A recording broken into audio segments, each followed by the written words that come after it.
Rangers Journal.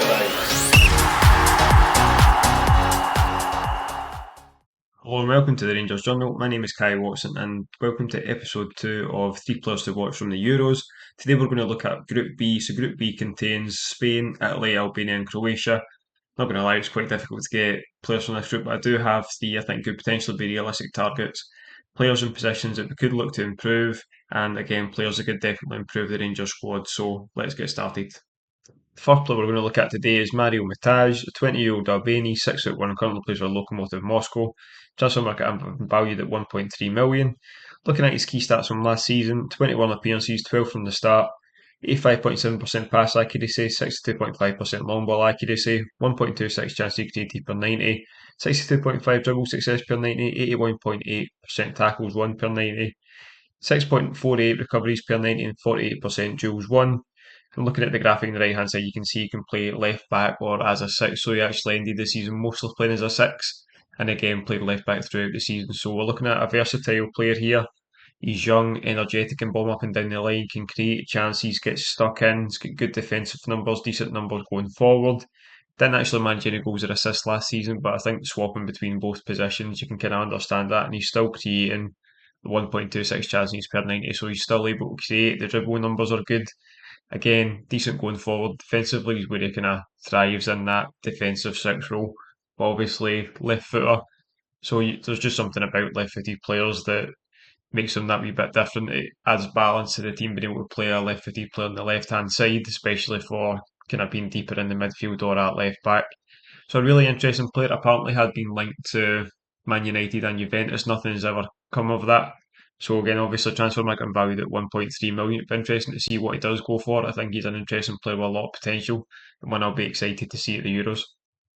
Second player we're going to look at is someone with a bit more experience and a name you might recognise. So Ray Minaj, 27-year-old Albanian, 6 foot, spent last season at Sivasspor. Transfer market having valued at 4.1 million after the season he had last year. So looking at his numbers, 33 appearances, 28 from the start, 18 goals and 3 assists. 7 of those goals were from outside the box.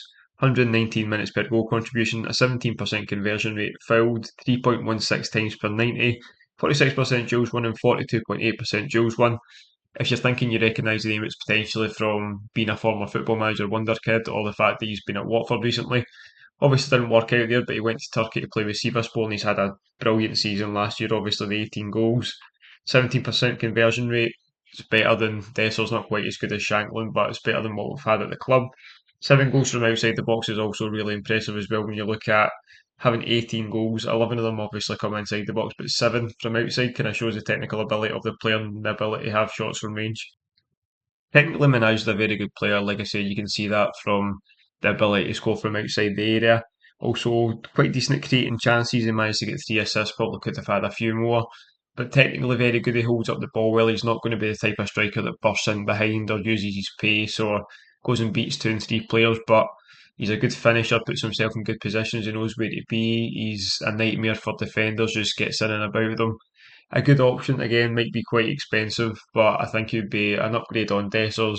Would obviously depend on the fees. Only spent the one season in Turkey. I don't know what Sivasspor were kind of looking at for him.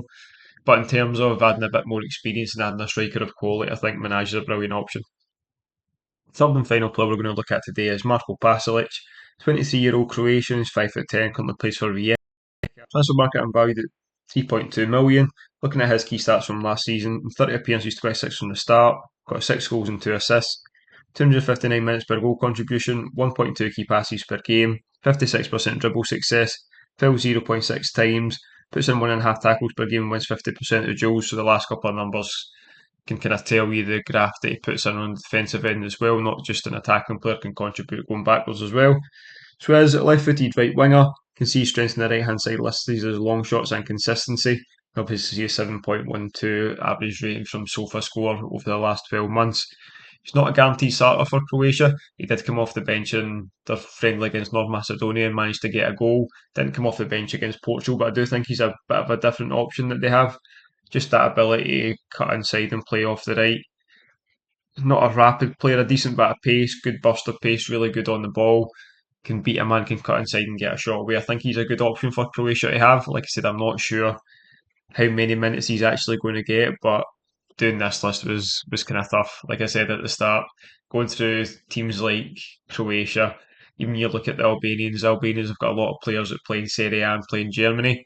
So there is still a high standard. Even when you're looking at nations that are supposed to be a bit weaker, there's still a lot of players playing at the top level. So I did mention the first episode it was quite difficult. And then the next episode, actually, I've already kind of scouted the players out for that, and all the players are from one nation because that was only realistic options that I had from there. So it's been an interesting one to do. Again, it's shown me some different players that either might be underrated within these national teams or they might just be bit part players. But I think Pasalic will get a few minutes. He'll definitely get appearances off the bench, I would imagine, anyway. Like I said, he's that kind of different option from the right hand side with his ability to cut inside and his left foot and get the shots away. So, he had a decent season last year, and it will be interesting to see if he stays at Rijeka. He did start his career in Germany, came through Karlsruhe and then Stuttgart and Dortmund.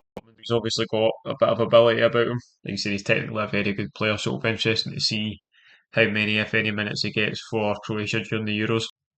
So thank you very much for watching. Obviously, today was the second episode covering Group B. Like I said, these will be daily until I've covered all the groups, so can look forward to Group C tomorrow. Again, if you enjoyed the video, don't forget to like and subscribe, and have a great day.